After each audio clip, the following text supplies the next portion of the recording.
Hello and welcome to It's Tomorrow News. Huge destructive force unleashed on port city of Visakhapatnam with thousands of homes damaged as cyclone makes landfall. Cyclone HUDHUD blasts India's east coast on Sunday with gusts of more than 120 miles per hour, uprooting trees, damaging buildings and killing at least 5 people despite a major evacuation effort.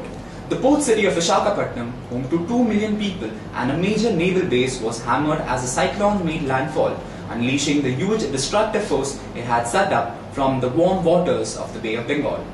Most people heeded warnings to take refuge, but 5 were killed by falling trees and thousands of homes were damaged, said by emergency officials. The Chief Minister of Andhra Pradesh said the extent of the damage would only become known after the storm abated. The government said the Prime Minister Narendra Modi has promised Andhra Pradesh CM all possible assistance in relief and rescue operations. The low death toll reported so far followed an operation to evacuate more than 150,000 people to minimize the risk to life from HUDHUD, similar in size and power to Cyclone HUDHUD, which struck the area exactly a year ago.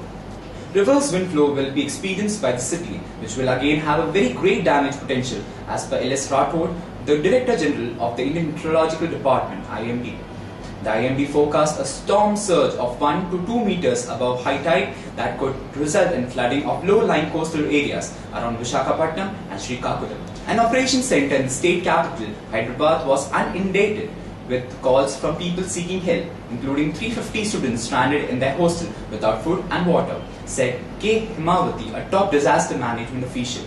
Visakhapatnam port suspended operations on Saturday night, with its head saying that 17 ships which had been in the harbour were moving offshore, where they would be less at risk from high seas.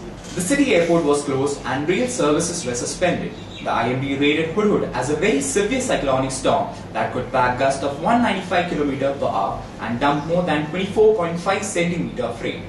HUDHUD was likely to batter a 200 to 300 km stretch of coastline before losing force as it moves inland. According to the IMD, peak wind speeds will drop to 60 km per hour by Monday afternoon.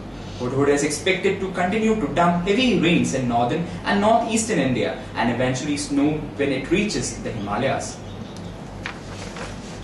That's all for now. For more updates, stay tuned with us. It's Tomorrow News. Abraham Johnson.